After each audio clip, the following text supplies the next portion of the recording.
బెంగళూరులో పోలీసులు భగ్నం చేసిన రేవ్ పార్టీ కర్ణాటకతో పాటు రెండు తెలుగు రాష్ట్రాల్లో ప్రకంపనలు సృష్టిస్తోంది. బెంగళూరు రేవ్ పార్టీలో టాలీవుడ్ ప్రముఖులు ఉన్నట్లు ఇప్పుడు తేలిపోయింది. నాకేం పాపం తెలియదంటూ వంకిన మాటలన్నీ మత్తులోనే కొట్టుకుపోయాయి. ఎప్పటికప్పుడు సంచలన వార్తలుగానే ముగిసిపోతున్న రేవ్ పార్టీల కంటే తాజా బెంగళూరు రేవ్ పార్టీ బ్లాస్ట్ ప్రత్యేకంగా నిలుస్తోంది. ఎందుకు? దీంతో అటు తెలుగు నటులకు రేవ్ పార్టీ నిర్వాహకులకు చెక్ పడనుందా? రాంగ్ రూట్ రేవ్ ఎంత డేంజర్? Let's focus.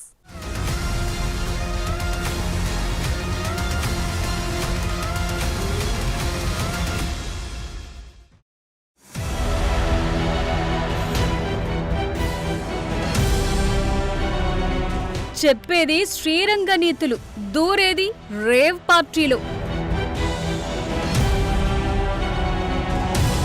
పేట్రేగిపోతున్న పనికి మాలిన కల్చర్,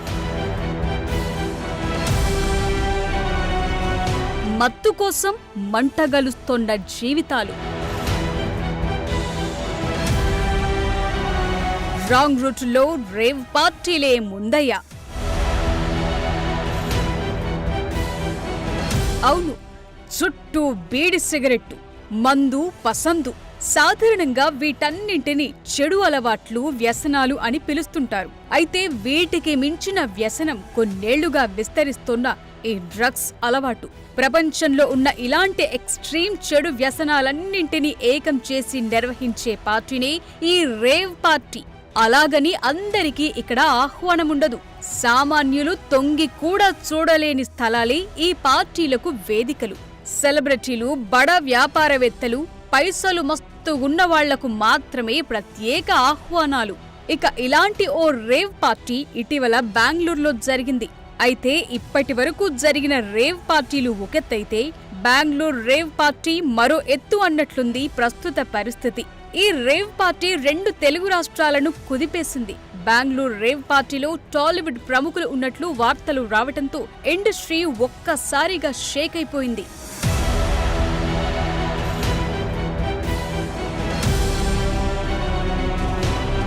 ఆ మధ్య టాలీవుడ్ సెలబ్రిటీలే కేంద్రంగా డ్రగ్ వ్యవహారం సంచలనమయ్యింది. హైదరాబాద్ లో కొన్ని రోజుల పాటు కొనసాగిన నార్కోటిక్స్ శాఖ హడావిడి వరుసబెట్టి సినీ సెలబ్రిటీల విచారణలతో హాట్ గా నడిచిన వ్యవహారం చప్పబడింది. డ్రగ్ పెడలర్లను అరెస్టు చేశారు. కానీ డ్రగ్స్ వినియోగిస్తున్న వారంతా బాధితులయ్యారు. బహుశా ఈ పరిస్థితే రేవ్ పార్టీలను మరింతగా పెంచుతోందనే అభిప్రాయముంది. అయితే రేవ్ పార్టీలకు వెళితే తరువాత పరిణామాలు ఎలా ఉంటాయో వెళ్లే వాళ్లందరికీ తెలియంది కాదు. కానీ రహస్యంగా నిర్వహిస్తారు గనుక పట్టుబడలేం అనే ధీమా చాలా మందిలో ఉంటుంది. అందుకే పార్టీ గాయ్స్ అంతా పరిమితుల్ని పట్టించుకోరు. కానీ ఈ మధ్య రేవ్ పార్టీల్లో పాల్గొనే వారి పేర్లు బయటకొస్తున్నాయి. అయినా గాని నవ్విపోదురుగాక నాకేమి సిగ్గు అన్నట్లుంది కొందరి వ్యవహారం. తాము అసలు ఆ రేవ్ పార్టీలో లేమని ఫోటోలు, వీడియోలు వదులుతున్నారు నటి హేమ లాంటి కొందరు అతి తెలివిగల వ్యక్తులు.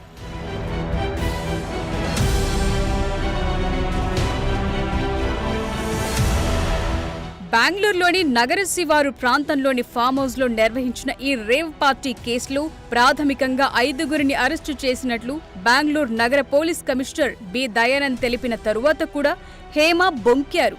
అయితే ఈ వ్యవహారంపై బెంగళూరు సిటీలో మీడియా సమావేశం నిర్వహించిన పోలీస్ కమిషనర్ ఈ రేవ్ పార్టీలో తెలుగు నటి హేమ కూడా పాల్గొన్నారని చెప్పారు. కాగా దానికి ముందు ఆ పార్టీలో తాను లేనని సహాయ నటి హేమ ఒక వీడియో కూడా విడుదల చేశారు. ఏ పాపం ఎరుగని తాను హైదరాబాద్ లోని ఓ ఫామ్ హౌస్ లో చిల్లవుతున్నట్టు చమత్కారం చేశారు. ఏమండి, నేను అన్ని ఆన్లైన్లోనే ఉన్నాను. నేను మంచిగా ఫామ్ హౌస్లో ఎంజాయ్ చేస్తున్నాను, చిల్ అవుతున్నాను. నా మీద ఈ ఫేక్ న్యూస్ వస్తుంది. ప్లీజ్, నేను ఎక్కడికి వెళ్ళలేదు, నేను హైదరాబాద్లోనే ఉన్నాను. సో ఒక ఫామ్ హౌస్లో ఎంజాయ్ చేస్తున్నాను, చిల్ అవుతున్నాను. సో నా మీద వచ్చే న్యూస్ ఫేక్ న్యూస్. అది అక్కడ మరి ఎవరున్నారో ఏమో నాకు తెలియదు. సో అది ఫేక్ న్యూస్ అండి, అవన్నీ నమ్మొద్దు. అయితే హేమ రిలీజ్ చేసిన ఆ వీడియోలో వేసుకున్న డ్రెస్తోనే ఆమె పట్టుబడిందనే నిజం నిమిషాల్లోనే తెలిసిపోయింది. ఆమె అసలు పేరు కొల్ల కృష్ణవేణి పేరుతో బెంగళూరు పోలీసులకు బ్లడ్ శాంపిల్ ఇచ్చిన హేమ నా పేరు బయటకు రాదులే అనుకుని వీడియో చేసుండొచ్చు. కట్ చేస్తే అదే డ్రెస్ తో ఉన్న ఫోటోను బెంగళూరు పోలీసులు రిలీజ్ చేశారు. ఈ కృష్ణవేణినే మేం పట్టుకుందంటూ ప్రకటించారు. అసలు రంగు బయటపడిందని ప్రజలందరికీ తెలిసేలోపే బిర్యానీ చేస్తున్నా చూడండంటూ హైదరాబాద్లో తీసిన మరో వీడియో విడుదల చేశారు నటి హేమ.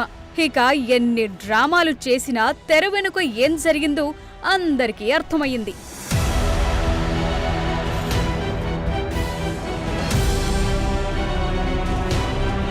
హేమతో పాటు కొందరి పేర్లు వినిపించినా పోలీసులు మాత్రం హేమ పేరు మాత్రమే బయటపెట్టారు. మిగతా ఎవ్వరి పేర్లు బయటకు రానివ్వలేదు. అయితే ఈ రేవ్ పార్టీ వ్యవహారం బయటకొచ్చినప్పటి నుంచి సోషల్ మీడియాలో కొందరి పేర్లు బాగా వైరల్ అయ్యాయి.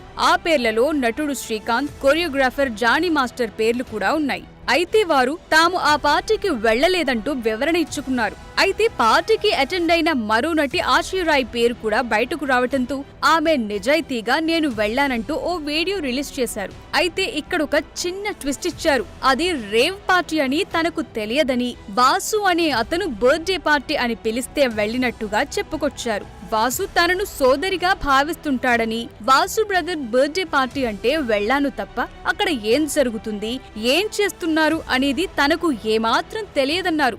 నేను ఒక ఆడపిల్లని, ఇప్పుడిప్పుడే కష్టపడి ఇండస్ట్రీలోకొస్తున్నాను, ప్లీజ్ దయచేసి నాకు హెల్ప్ చేయండి అంటూ విజ్ఞప్తులు కూడా చేశారు.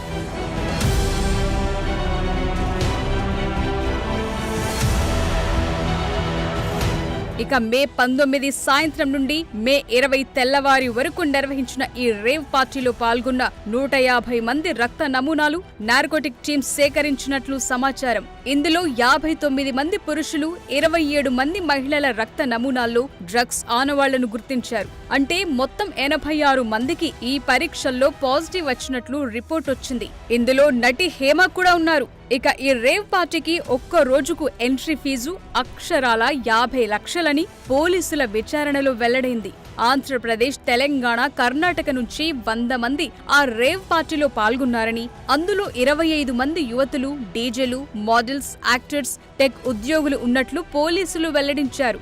సన్సెట్ టు సన్ రైజ్ పేరుతో ఈవెంట్ను నిర్వహించారు.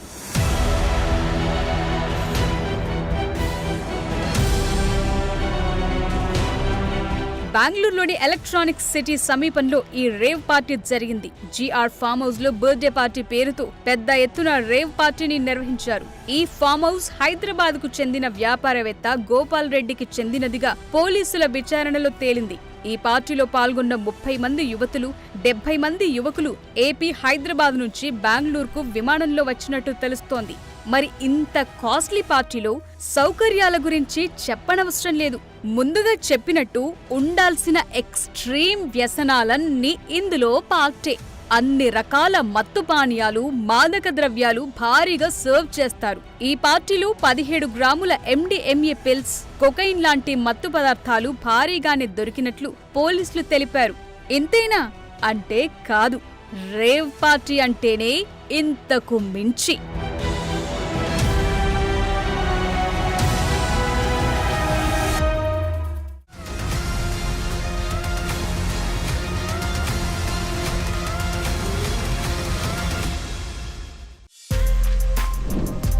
For more videos like this, subscribe Big TV channel.